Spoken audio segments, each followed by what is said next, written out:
Hello orchid friends, and welcome to my channel Little Orchids.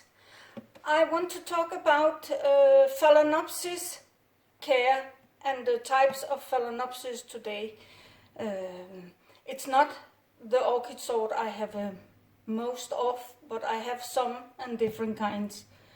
There are the small ones, there are the big ones, and there are the in-between, and then there are the weird ones that they don't want to grow as you wish they would, and then there are those that is very vigorous. So let's start with a very small one. I have here, it's very small, and it's a Phalaenopsis Questris rosea mixed with Questris fragrance, and they grow in a terrarium I have, and they grow well for me, but make sure when they make a keiki, because those I have had have all made a keiki, and I removed the keiki but a little too early. I showed you when I had my dome, I showed you them, but I had got water in the crown and the leaves have fallen off, so I hope to make new ones. So I have not put into my head where they grow, and it doesn't matter because I just grow them in this way.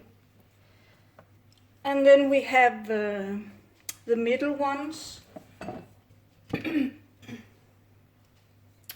plant is not that small a plant, but the flowers are not so big, and it makes a lot of flowers. Sometimes it have come with 2 spikes, but this time it only comes with 1, I see. So but it grows nicely, and it really don't need water at the moment. I can see it's wet in the bottom, so I will not water that one today. And then we have those with bigger flowers. I have this beauty here. It have a lot of flowers, and bigger, but they can be more big than this. Now this is a younger plant. I have one that is 8 years old or 9. I have had it that long, so it have been at least 1 year or 1.5 years before I got it.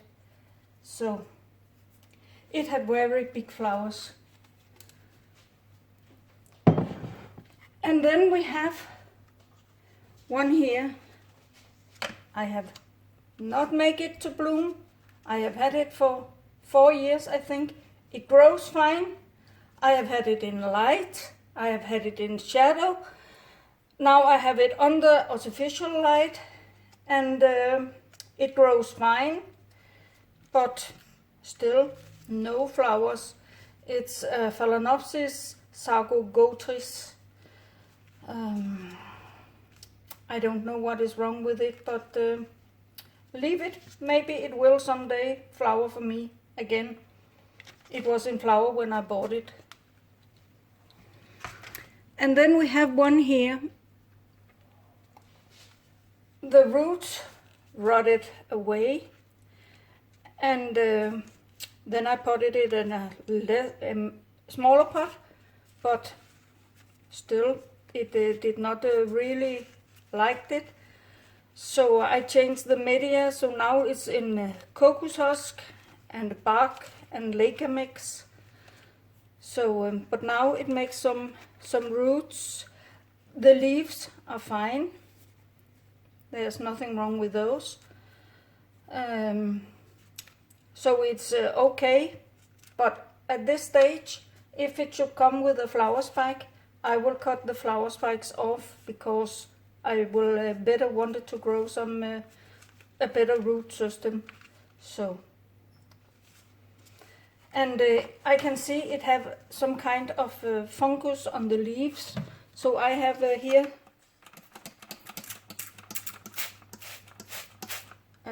spray with some metal for that, and then I just clean it off.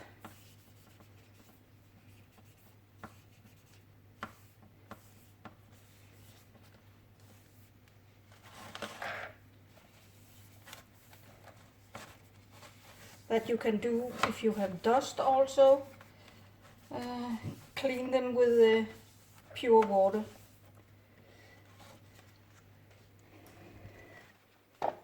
And then Phalaenopsis normal, those you buy at the grocery store and whatever, they don't have any fragrance. But you can get orchids that have a nice fragrance. This is Phalaenopsis Leodoro. It have nice flowers. They look a little bit different than the normal grocery store Phalaenopsis, but it have a very, very sweet citrus scent. It smells really good. And this one also needs to be repotted. I have not repotted it since I've got it. It have some something in the pot that is not that nice looking. So at a point I will repot it. But yeah, you can also get them with a good fragrance. And then I want to show you something here on the flowers also. I don't know if I can get it to be possible to see. There are some very small drops on it. That is sugar. I don't know. Yeah, you can see it there. That is sugar. That is a sign that the plant is healthy and have it good. It's the way to tell you I am a happy bunny. And now I will tell a little bit about the roots they have. Phalaenopsis, they have, and there's a lot of other orchids also have that, where the roots are thick, but it's not the root. The root is a very little thing in the middle. I showed it at one point from a dead root, that that's the root. This is actually like a sponge around the root. It's called velamen, and I will show you how the velamen, the sponge, suck up water.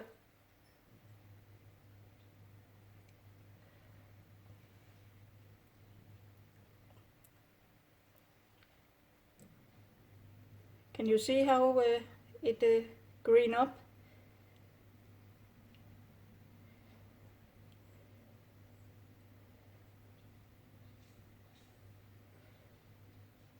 It's that way they do it. Now this piece of root is from an other orchid called a Bacchia and Baccharia, and they have the sponge effect even more than Phalaenopsis, and I know Vanda also have that very fleshy roots.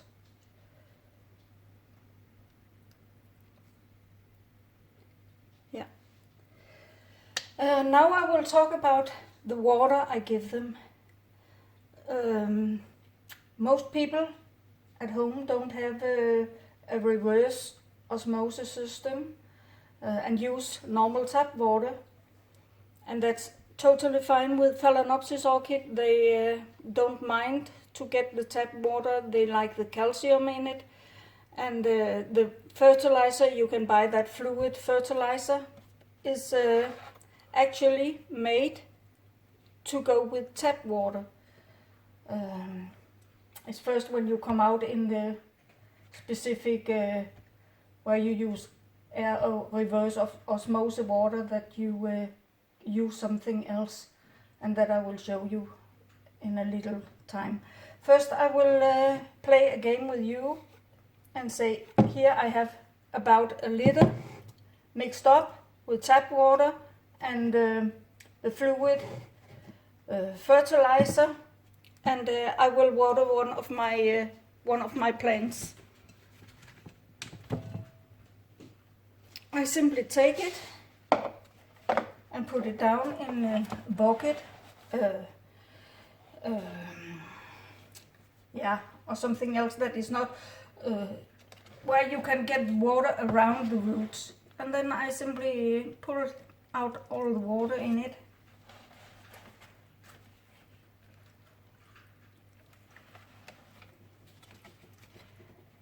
And I will also tell you, if it have roots that are hanging out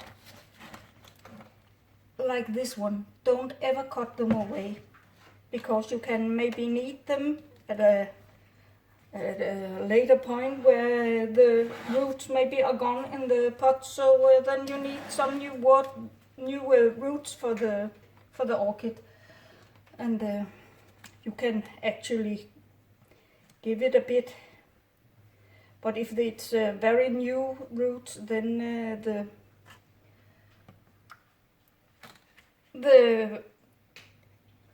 what are you saying? Then they are not soaking up the water as good as those in the pot. And then I just leave it there for 20 minutes to a half hour. And then it had been watered. You don't water the orchids. You cannot say I water them every 7 days, because sometimes they need it and sometimes they don't need it. You can look at the roots. That's a good thing to have a see-through pot, a transparent pot. Then you can see, are the roots green, or if they don't get light, then they are whitish, but still you can see they are moist. They are not dried out. If they are dried out, they will be silvery. And if they are silvery, then they need water. And in the winter time, I fertilize with 3 times water without anything, and 1 time with fertilizer. And when it gets spring, from about April to May, then I give it every 2nd time. And in the very summer, then I give them fertilizer, 2 times fertilizer and 1 time water to flush it out, and 2 times fertilizer and then water again till it comes to the autumn again, and then I trap down the fertilizer again. That was a bit of how you do it if you have a fluid fertilizer. Now I will mix up how I do my fertilizer with the powder fertilizer. And I use reverse osmosis water. So I just put it in a bowl.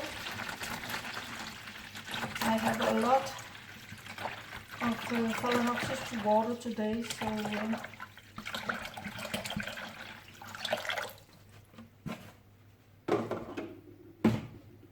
and then I have my TDS meter.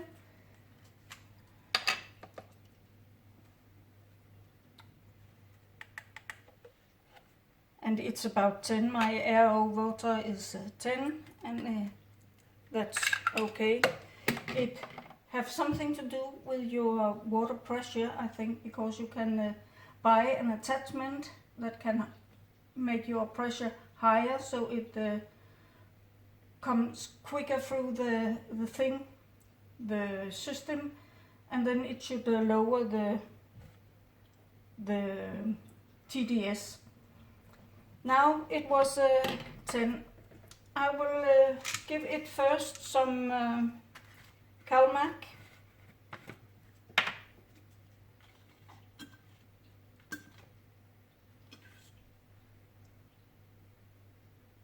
I give it till it's about 50 or so, maybe a little higher. It doesn't matter so much with Phalaenopsis. They are not as sensitive as a lot of other orchids. So if it's a bit higher, then it doesn't matter. Also because Phalaenopsis, I water them at about 300 TDS, while the other orchids I water with a lot less. It's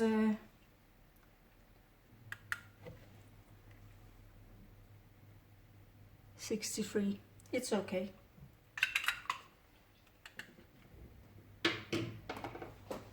And now in the winter I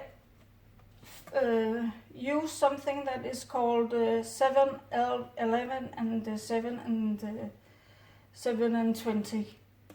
So I just put some in here of that.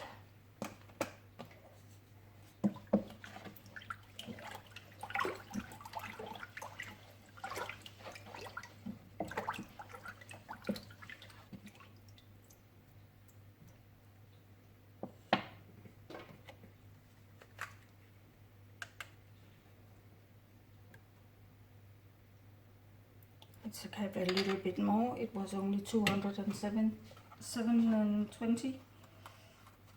So I'll give it a little bit more.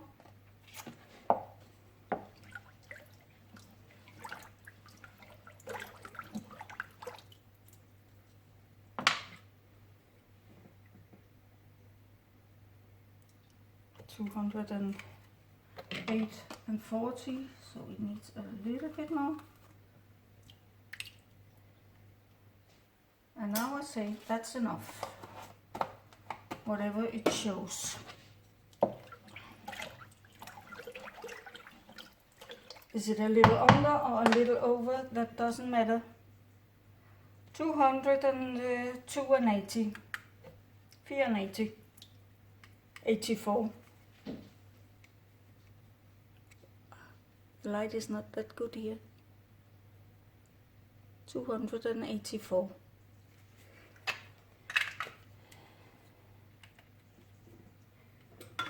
And then we have the pH of it.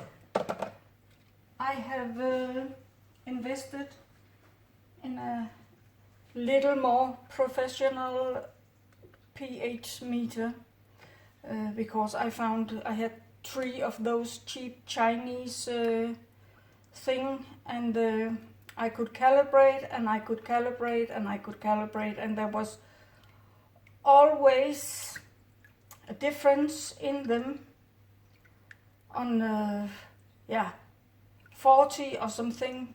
So not 40 now, that was bullshit, but 2 or 3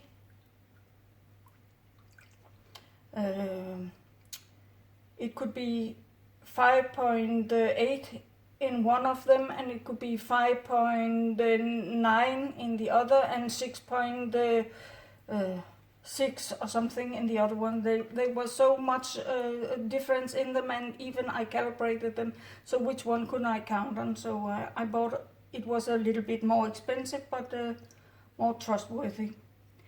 And I can see now this is really on the acid side, so it had to be a bit more sweet, and for that I use baking soda. It was 5.2, and I usually water about 6.3.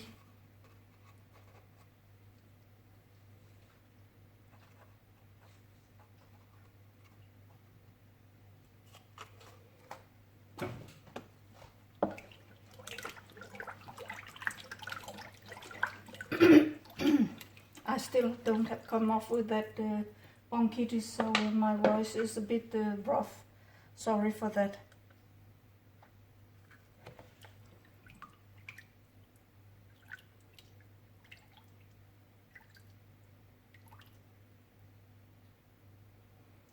.5 needs a bit more.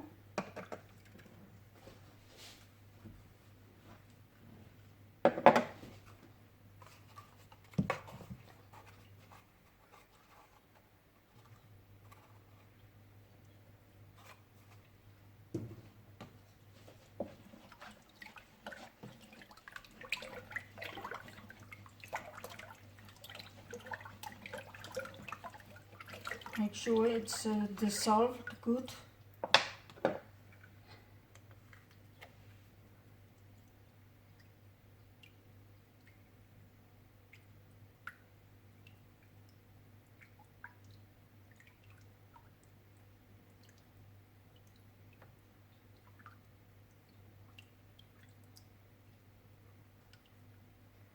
Now it's 6.0, 6.1, so it's going the right way now.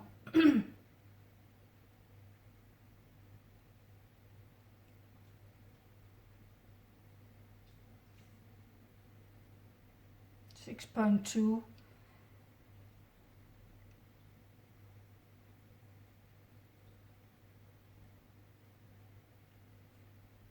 Yeah, that's good. Oh.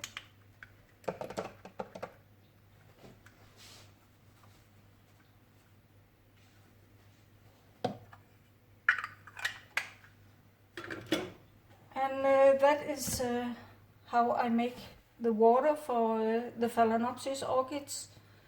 And I also make it that way for other orchids, but then it's a bit less fertilizer. I water some at as low as 100, and some get hardly anything. So yeah, it's like out in the nature. It cannot say when do they get fertilizer and how much shit do the birds do in the trees, and that's what they live on. Monkeys shit and whatever, so that runs down the stem of the trees and bushes. So no one say, oh, at that time of the year they birds and the monkeys don't shit. That don't happen, but then they get less because it rains less. There is no places where it never rains. So yeah, in the desert, but there I don't think there grows orchid mid in the desert. So. But there are places where they have a rain time and where it's very moist in the air, and then they have a drier period. Not dry, but drier. So, yeah. That was actually all I would say for now. My voice cannot handle anymore, so I better take a break. And subscribe to my channel, give it a thumbs up if you think the video is okay, and I hope I see you again next time. Thanks for watching.